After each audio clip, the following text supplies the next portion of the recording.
વિમાન દુર્ઘટના કેસમાં 260 મૃતકોના પાર્થિવ દેહ સોંપવામાં આવ્યા. કેબિનેટ મંત્રી ઋષિકેશ પટેલે આ માહિતી આપી છે. 260 મૃતકોના પાર્થિવ દેહ પરિવારજનોને સોંપવામાં આવ્યા. કામગીરી સાથે જોડાયેલા તમામ લોકોનો પણ આભાર માન્યો. આરોગ્યકર્મી, પોલીસ, એફએસએલ ટીમના કારણે પ્રક્રિયા ઝડપી બની.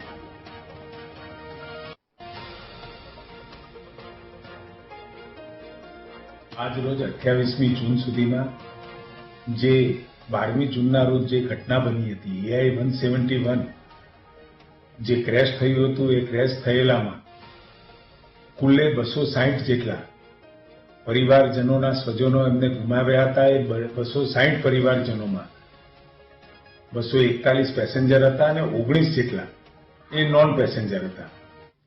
એમાંથી 6 જેટલા જે મૃતદેહો ચહેરાની ઓળખથી ઓળખાયા એ લોકોને સોંપી ચૂક્યા છીએ અને સાથે જેમને DNA થી ઓળખ કરવાની જરૂર પડી એવા તમામ 6 બાદ કરતા 254 જેટલા લોકોને આપણે DNA ની મદદથી એમના પરિવારજનોના DNA સાથે મેચિંગ કરી એમના મૃતદેહોને આજ સુધીમાં આપણે સોંપણી કરી ચૂક્યા છીએ.